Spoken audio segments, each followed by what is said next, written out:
God, that is a beautiful view.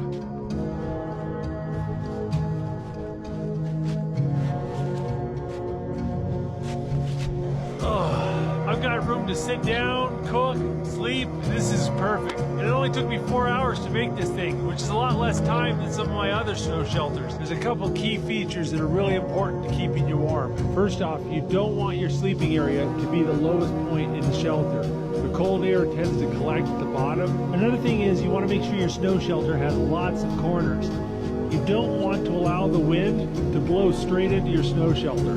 Additionally, when you do have a corner, make a little extra room so when the wind comes down, it goes past the door instead of being funneled into the door. Likewise, on this end, I've got 2 entrances so that if the wind blows crosswise, the wind continues through the shelter instead of getting funneled down into the shelter.